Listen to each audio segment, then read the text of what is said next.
Assalamualaikum warahmatullahi wabarakatuh. Kembali lagi bersama saya Dinda Mai Safira, NIM 1202023.005. Pada kesempatan kali ini saya akan membahas sedikit mengenai pemikiran ekonomi Islam pada periode kedua, di mana pemikiran ekonomi Islam periode kedua ini dimulai pada masa 450 sampai 850 Hijriah atau 1058 Masehi sampai 1446 Masehi.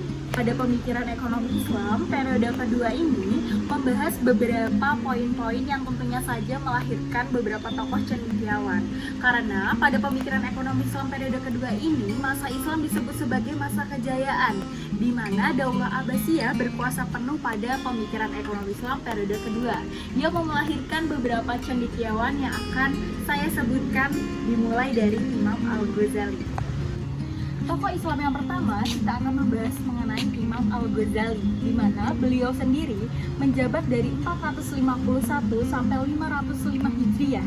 Beliau mendasari pemikiran ekonomi Islam berdasarkan ilmu yang telah dipelajari beliau dari ilmu tasawuf, di mana beliau juga mencetuskan beberapa kebijakan pada masa kepemerintahan beliau, seperti adanya teori uang, kemudian adanya evolusi pasar, adanya barter, larangan riba, dan juga etika perilaku. Dasar pemikiran Imam Al-Ghazali sendiri ini dikutip dari Departemen Keuangan Syariah Bank Indonesia.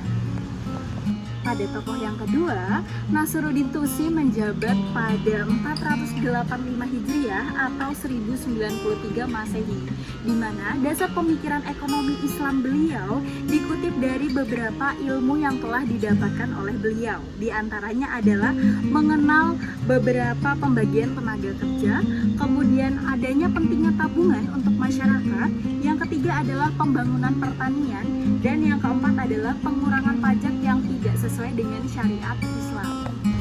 Untuk tokoh yang ketiga ada Ibnu Taimiyah, di mana beliau menjabat pada 661 sampai 728 Hijriah atau 1263 sampai 1328 Masehi, di mana pada pemikiran ekonomi Islam Ibnu Taimiyah ini didasarkan dari beberapa karya ilmiah beliau, seperti kitab Al-Hisbah yang membahas mengenai konsep harga yang adil dan juga konsep upah yang adil.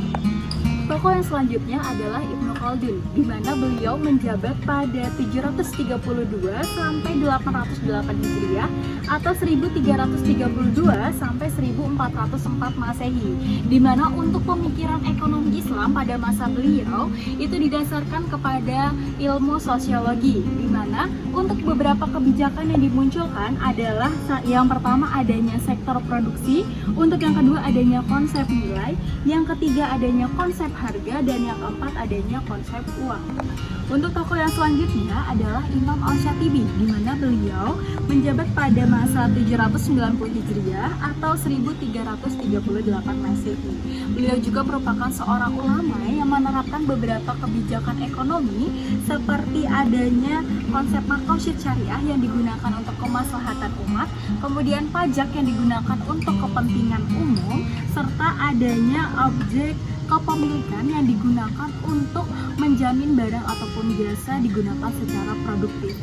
Untuk tokoh yang selanjutnya adalah Imam Al-Maghrizi, di mana beliau menjabat pada masa 766 sampai 846 Hijriah atau 1364 sampai 1442 Masehi, di mana beliau merupakan seorang sejarawan yang mencetuskan beberapa kebijakan ekonominya melalui beberapa pandangan, seperti yang pertama adanya konsep uang, kemudian adanya implikasi penciptaan mata uang, kemudian ketiga adanya konsep daya beli uang, dan juga teori inflasi. Demikian untuk pembahasan mengenai pemikiran ekonomi Islam pada periode kedua yang didapati dari sumber Departemen Keuangan Syariah Bank Indonesia. Saya Dinda Mai Safira, kurang lebihnya dimohon dimaafkan. Wabillahi taufiq wal hidayah. Wassalamualaikum warahmatullahi wabarakatuh.